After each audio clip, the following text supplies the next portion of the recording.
নমস্কার বন্ধুরা, cook and corner cooking চ্যানেলে সবাইকে স্বাগত। আজ আবার চলে এলাম আরেক নতুন রেসিপি নিয়ে, বড়ির ঝাল।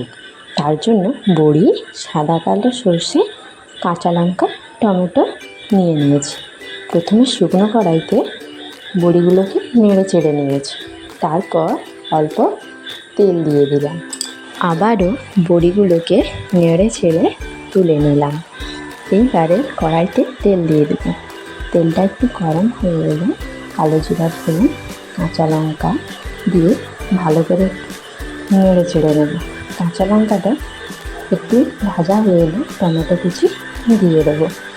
এরপর সব উপকরণগুলোকে ভালো করে নেড়ে পরিমাণ মতো নুন, হলুদ ও লঙ্কা গুঁড়ো দিয়ে দিলাম।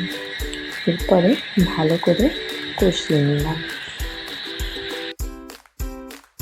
মশলা থেকে তেল ছেড়ে এলে পরিমাণ মতো জল অ্যাড করে দেব।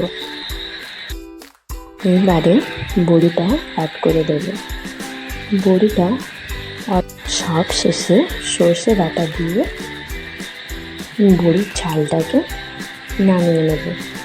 আমাদের বড়ির ঝাল রেডি। ভিডিওটি ভালো লাগলে অবশ্যই লাইক, কমেন্ট, সাবস্ক্রাইব করবে।